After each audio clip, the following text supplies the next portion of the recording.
O texto bíblico de hoxe é João, capítulo 10, versículos de 1 a 10. Jesús se apresenta neste texto como o bon pastor, aquele que coñece as súas ovellas, as cuida, as leva para boas pastaxes, dá a vida por elas. E ao mesmo tempo, ele se apresenta como a porta a través da cual se accede ao redil onde están as ovellas. Hoxe vamos a aprofundar en esta imaxe de Jesús como porta. As persoas son portas. Vamos ver que tipo de portas existen. Existen portas abertas e portas fechadas. Portas que levan á luz e portas que levan á escuridão.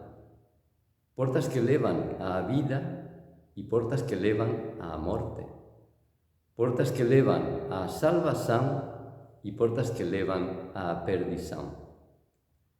É importante saber que porta escollemos, con que persoas nos relacionamos, quais son as persoas importantes en nosa vida, porque as persoas son como portas que nos levan a diversas maneiras de viver. Jesús se apresenta a sí mesmo como unha porta aberta que leva até a vida e até a salvación.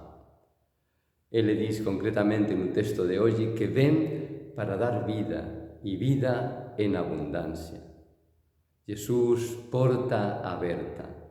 Podemos chegar até ele sen horario, sen condições.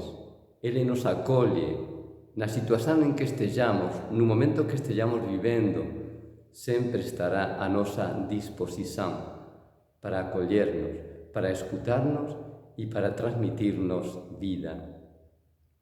Ele diz que é unha porta que leva á vida e á salvación.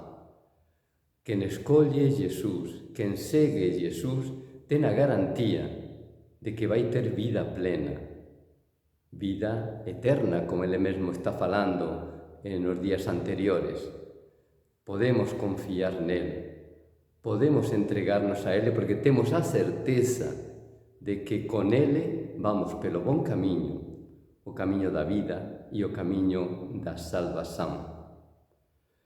E temos que ter cuidado tamén para non escollermos outras portas que, en lugar de transmitirnos vida e salvación, poden levarnos á perdición. Veja que tipo de portas de persoas você frecuenta, con que tipo de persoas você se relaciona. Tomara que sella con persoas que te leven pelo bon camiño, pelo camiño da vida, pelo camiño da salvación. E a porta máis garantida, que sabemos con certeza que nos leva á vida e á salvación, é Jesús. Esa porta que é Jesús, nos podemos escollerla libremente. Ele nunca se impõe.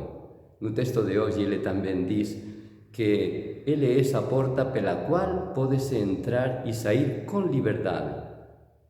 Jesús non obriga a ninguén a seguirlo, a acollelo, a aceitarlo. Tudo depende de nós. Porén, que no acolle, que no aceita, ten beneficios. Agora, para obter eses beneficios de vida e salvación que ele nos oferece, ele diz unha condición. Temos que alimentarnos da pastaxe que ele nos oferece, ou seja, de súa doutrina, de súa mensaxe. Temos que escutalo, acollelo e seguirlo. Temos que coñecer cada vez máis Jesús, escutar súa mensaxe, coñecer súa doutrina e non só coñecerla, mas cumprila.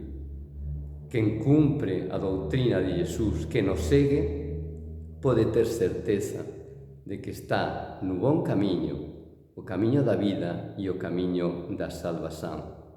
Hoxe se pregunte, Jesús é realmente esa porta á cual eu accedo diariamente, á cual eu accedo con liberdade para receber esas mensaxes que Ele me transmite. Eu teño unha relación frecuente con Jesús. Eu teño unha relación que me leva a viver dunha maneira diferente. Esa é a proposta de Jesús, que nos alimentemos dele. Ele é a porta, sim, mas nós precisamos escoller esa porta e escutar as mensaxes que Ele nos dá. Que teñas un feliz día, Deus te abençoe.